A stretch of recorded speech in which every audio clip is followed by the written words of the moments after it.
Well, she told us the recording is in progress. Can you hear it when it says that? I Yeah. always wondered. Kind of daunting because then it's like, well, now we have to be serious. Oh my God, I know. You know what? Whoever did that voice, it's like a really hot voice, so I'm okay with it. It's Recording in contrasted. progress. Like I feel scared and I'm also calmed at the same time. It's confusing. Hello. Hello. Hello, everyone, and welcome back to Lillee Jean Talks Live. I am here with the beautiful Zoe. Hi, thank you so much for having me, Lillee Jean. This is a pleasure. Of course. So I just want to like go right in. I listened to 666 Oh goodness, yes. and he has six-pack abs. He's 6 feet tall. Okay, so is this your new song or is this like you're going on tour with this? So this is my current single at the moment. I'm actually back in the studio getting ready to bring some more stuff out for the end of the year, which I'm very Fun, excited about. fun. But yeah, this is my current single. So it is about a 6 foot, six pack, six-figure guy. Damn. Um, yeah, I know, right?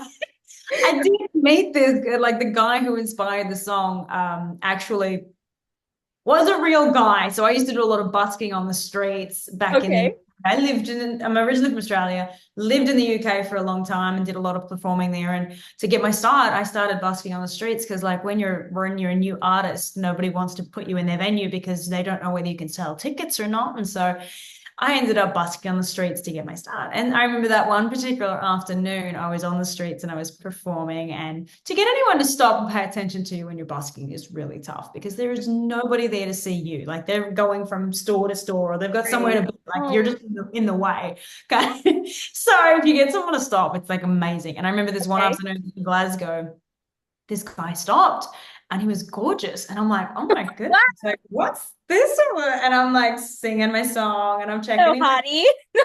He's really like he's gorgeous. And I'm thinking he's got to be about 6 foot. And like this is all passively happening in my Oh brain. my I God. realize now how crazy this is. And my so bad that I even had these thoughts. And I'm like, he's No, but about they're 6 foot. good. I'm wandering around in my brain. And I'm like, well, he looks pretty fit. Like he's probably got a six pack under that shirt. Like, oh my gosh. And I'm like another song through, and I'm still thinking about this guy, and he's like smiling at me, and I'm smiling at him. And I'm like, I'm sitting there, I'm like, he's 6 foot, he's probably got a six pack. Like if he has a six-figure income, like I'm taking him home. Like Oh this my is God. Okay, supposed to did it go be, you anywhere? know? Did it go anywhere? Huh? No. Did it go anywhere, or is this just like a pass? Did you go for We it? definitely we connected afterwards. Yeah, no, I but he doesn't know there's a song about him. So to the Oh, Scottish man who okay. find me on the street that day and watch my set, yeah, thank you so much for the inspiration. Yeah, it's funny though because like I just kept that idea in my pocket for like Wow. nearly 4 years until I came to Nashville and I was in a co-writing session with my co-writers and my producer that day and they're like, well, what do you want to write? What's going on? I'm like, well, I have Guy. this kind of concept from a couple of years ago I never did anything with. And I'm like, he's a 6 foot, six pack, six-figure rebel. And they're like, we are writing that song. That is That's gold. So good. yeah, it was great. I mean, they were super enthusiastic about it. Bonnie Diamond was fantastic, and Clay Johnson were both on that song with me. And I think we finished it out that within a couple of hours and got it recorded and demoed there and then that day. And it kind of went from there. It was like, well, this is too fun, and it's such a fun play on words too. And I Yeah, yeah, love that yeah. getting to and that's like one of the best parts about doing what we get to do is just to be able to explore that artistic creativity and that freedom to just create something fun. And so that's what that song is, and I'm very excited that it's out in the world. And now I'm getting ready for my next single, which is kind of different on the complete opposite spectrum. Okay, It's what is much it more about? serious. What can you And share about it, at least? yeah, so it's more down the line of mental health and Okay. overthinking and just dealing with that constant 3 a.m. voice in your head that just never lets up and is like never kind. And I Okay. deal with that voice a lot. So the song is actually called Little Voice, and that's going to be my next single. So I'm excited about Ooh. that. Yeah. So it's a little bit deeper than this guy. I mean, It's a little yeah, bit deeper. actually speaking, we're kind of like on both ends here. Yeah, no, it I is. think It's that's cool. I think that's cool. You're showing like a different side of yourself and really like coming out here. What about performances though? Like anything coming up or anything over the summer you did?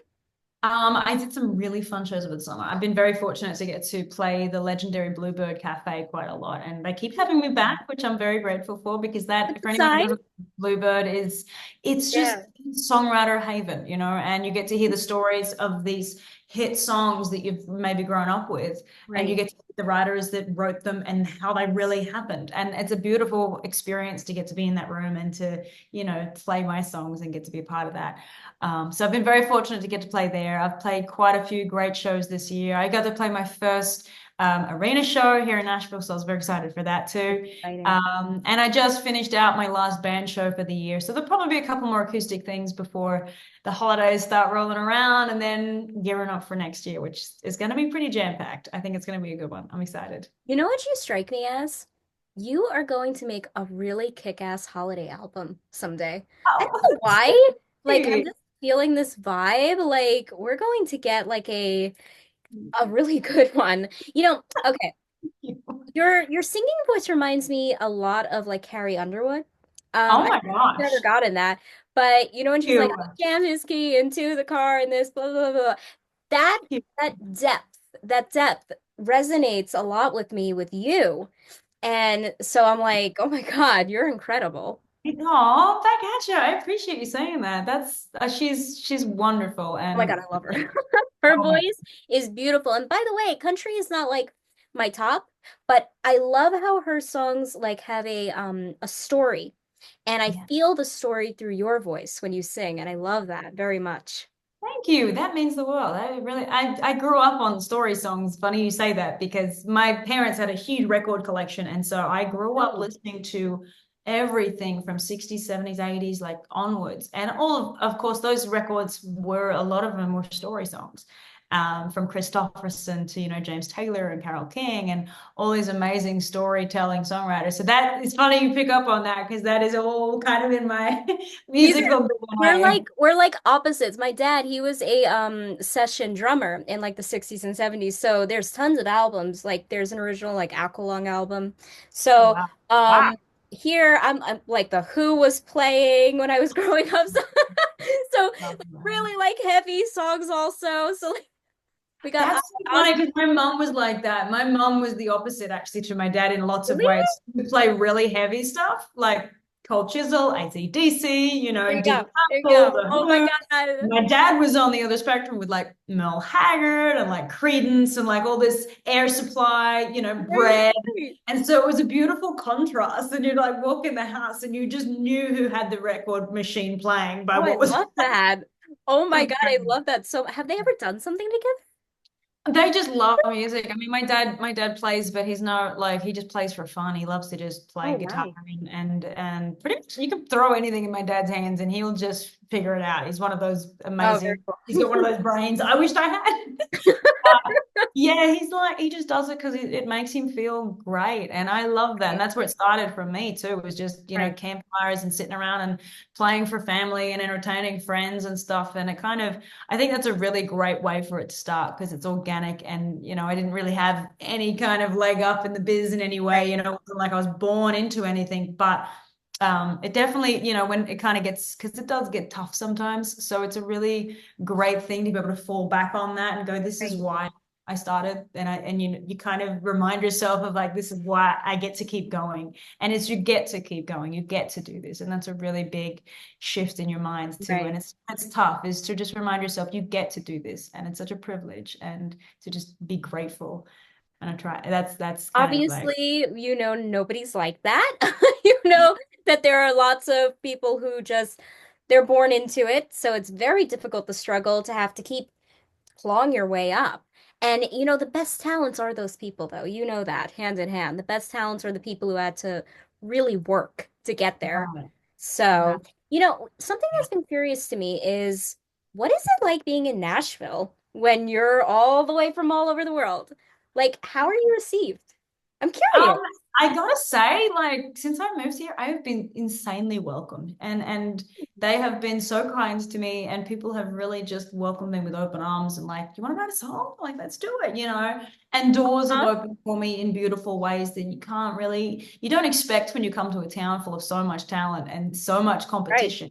It's And I'm historic. Yeah, and I'm always really very grateful for that. And I try to always present and show up at my best always. And anyone who's willing to take a chance on me, I'm always like trying to give back as much as I possibly can Right. because I know that that could be for anybody, and they chose me to do that with, or they spent their afternoon to write a song with Right. me, or you know what I mean. And so I'm always very grateful of that, and I always try to honor that with showing up and being my best self. And of course, that's kind of the biggest thing Nashville does teach you is how to be the best version of yourself Right. because there is so much talent here. Like literally, you go to the coffee shop and the barista is like, "Oh yeah, I play music," and then like you realize you see their Instagram page and they're like 10 times better than you, and you're like, "Oh my gosh, like this talent is insane," and it's incredible in the best way. And it's like it's so hard to not just get to continually get better at stuff. And I love that because I'm always like trying to up who I was yesterday, you know what I mean? So that's a great part of Nashville.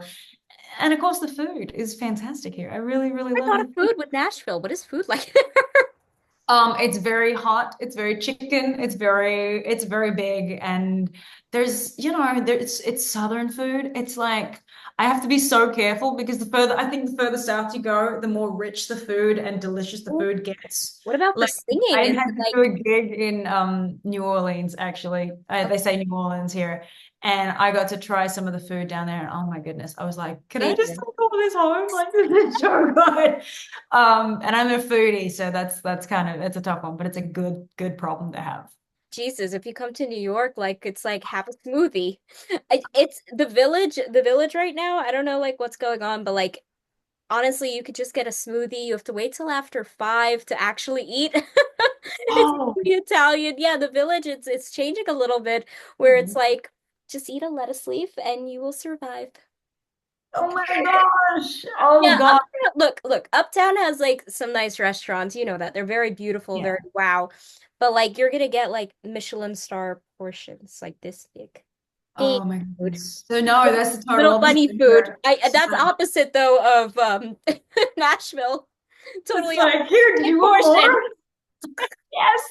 I Oh my can't goodness. even say yes. That's crazy. So I So, need to, when I come to New York again, I have to keep that in mind and bring some snacks with me. oh my God, we should like go around. Seriously, you would love it. You will love it. There's this, I love this Italian restaurant. They have like these amazing artichokes and oh, Oh goodness. so good. I've never had artichokes till I moved to Nashville. Can you believe that? Serious? No, I'd never had them, and they are so delicious. I know. There's a restaurant here in Nashville called Brick Tops, and they Okay. do the nicest artichoke appetizer How did ever. they do it? Like, It's like grilled, like cut in half, and then it's grilled, and it's like tender right. and soft, and it's not grilled like crunchy. It's just I don't know how they do it. It's magic, and I've tried to recreate it. It doesn't turn out the same for me. I feel like they are definitely magicians, and I need to talk to someone there to learn how to do this. Thank you for making me hungry. What? Sorry, I'm so sorry. And it is dinner time. Honestly, I'm like, Um, Sorry about that. I go food comatose. Oh my God. When I eat, I'm like, Same, oh same. God. I'm like a Okay. happier, Anyways, so easier after food. so I know that you do acting too, like voiceover. You did something with Eric with Museum the Omniverse, right? Did, yes. So that was an amazing project that they asked me to be involved in during COVID, actually, which was when we all started working on that project. Right. Which was a really such a gift in so many ways because I feel like everyone in the creative business, especially, were kind of thinking, what are we going to do? What's happening? And, Right. and Right. is our industry dying? Are we ever going to be allowed to go out and perform again?